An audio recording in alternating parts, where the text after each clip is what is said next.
This is the story of Snow White and Rose Red, and it all began once upon a time.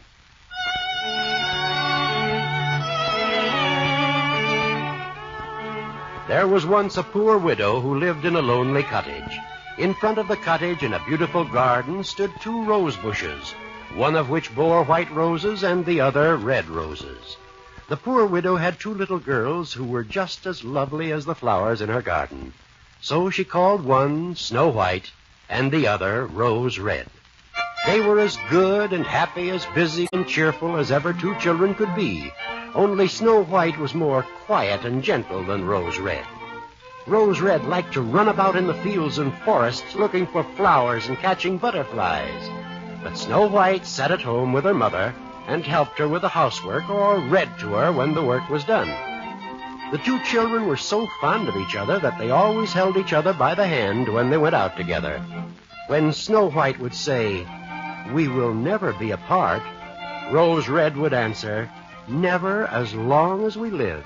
And their mother would add, "What one has, she must share always with the other." Snow White and Rose Red kept their mother's little cottage so neat and clean, it was a pleasure to look inside. And in the winter, a crackling fire licked at the copper kettle and made shadows dance across the walls. One evening, when the wintry wind was howling outside and they were sitting comfortably inside, there came a knock at the door.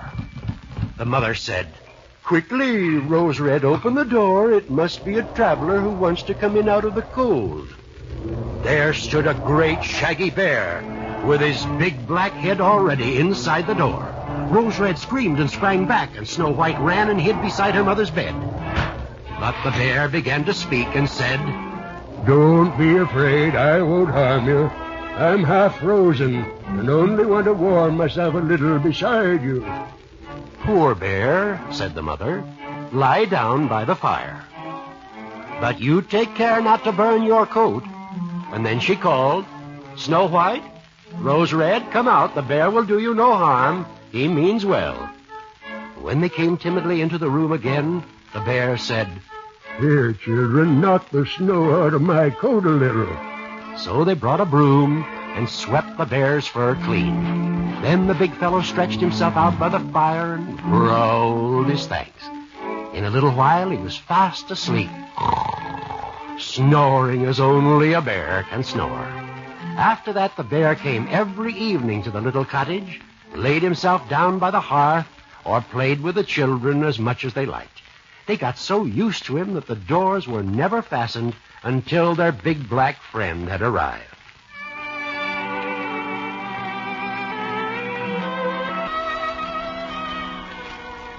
When spring had come and the hills and meadows were green, the bear said one morning to Snow White, "Now I must go away and cannot come back for the whole summer."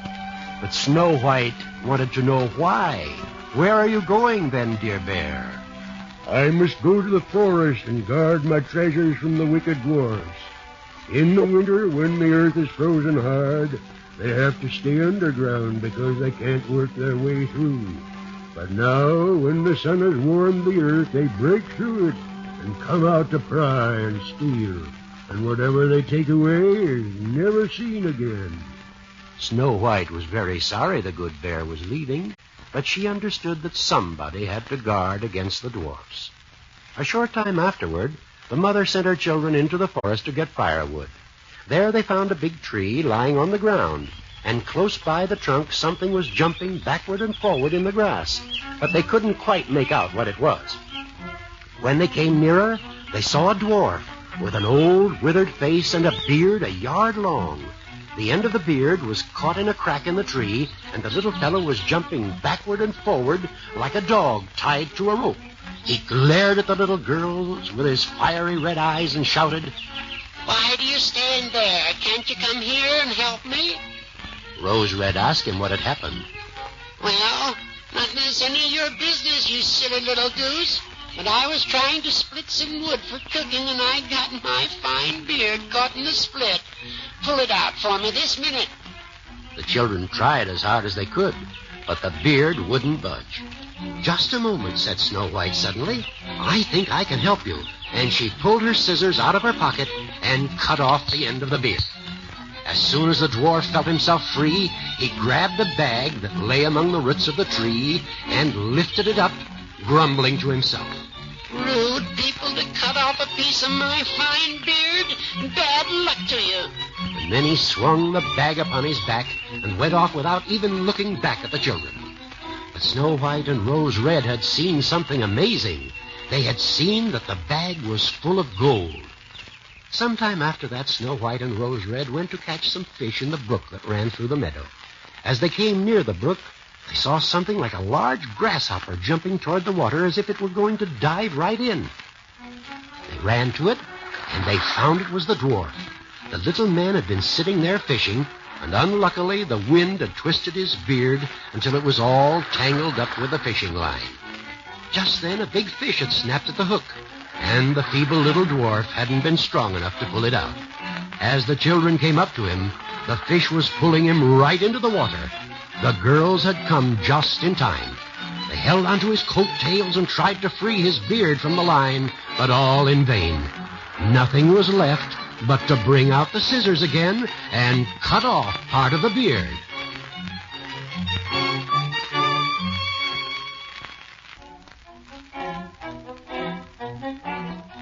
When the dwarf saw that, he screamed out, "You stupid little fools! Wasn't it enough to clip off the end of my beard? Now you've cut off the best part of it. You should be made to run the soles off your shoes." And with that he took up a sack of pearls from a clump of grass and stumped off across the meadow. As the girls crossed the field on their way home, they came across the dwarf once again, counting his money and his jewels. When the dwarf saw them, his ash-gray face became copper-red with rage.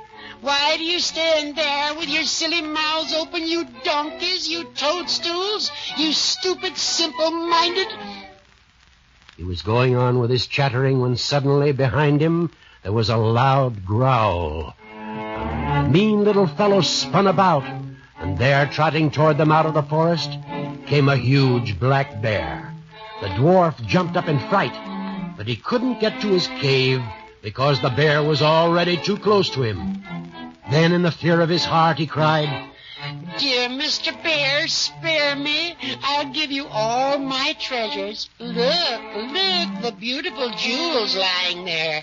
Grant me my life, and take those two wicked little girls instead. If you must eat somebody, eat them." The bear paid no attention to his words, but gave the nasty little creature a single blow with his paw, and the dwarf went tumbling head over heels into a bed of thorns, where he lay still. The girls had run away, but the bear called to them, "Snow White and Rose Red, do not be afraid. Wait, and I'll come with you." And then they knew his voice and waited. And when he came up to them, all of a sudden his bearskin fell off, and he stood there, a handsome prince, clothed all in gold. "I am the youngest son of the king, and I was bewitched by that wicked dwarf who had stolen my treasures. For 2 years I've had to roam about the forest as a savage bear until I was freed by his death. Now he's punished, and I am my own self again."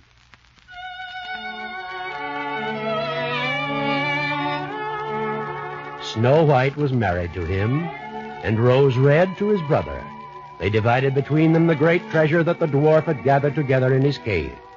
The old mother lived peacefully and happily with her children and the 2 princes for many years. She had brought the 2 rose bushes with her to stand before her window in the castle, and every year they bloomed with beautiful flowers, white like the snow, red like the rose.